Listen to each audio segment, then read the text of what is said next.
first book that I wrote on Jimi Hendrix was called Nobody Cages Me.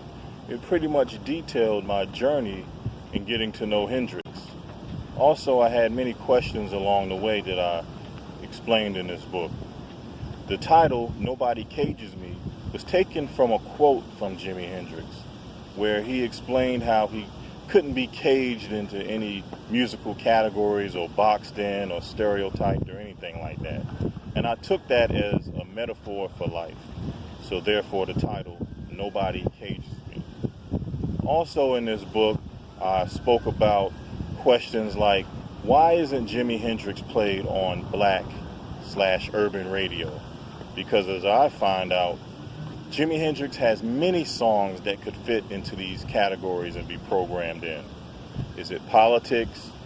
Are people not requesting that they play Jimi Hendrix? Well, what is the case? So I had in here a challenge to DJs and program directors.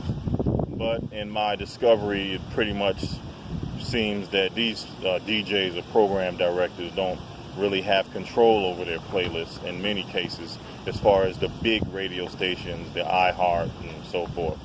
But as I've discovered now, you have internet radio stations where they do have influence over their playlists. So people like Ricky Vincent and Gary Tyson and Philip Colley and so forth, these figures on internet radio, which is also terrestrial radio in some cases, they do have a say-so in their playlist.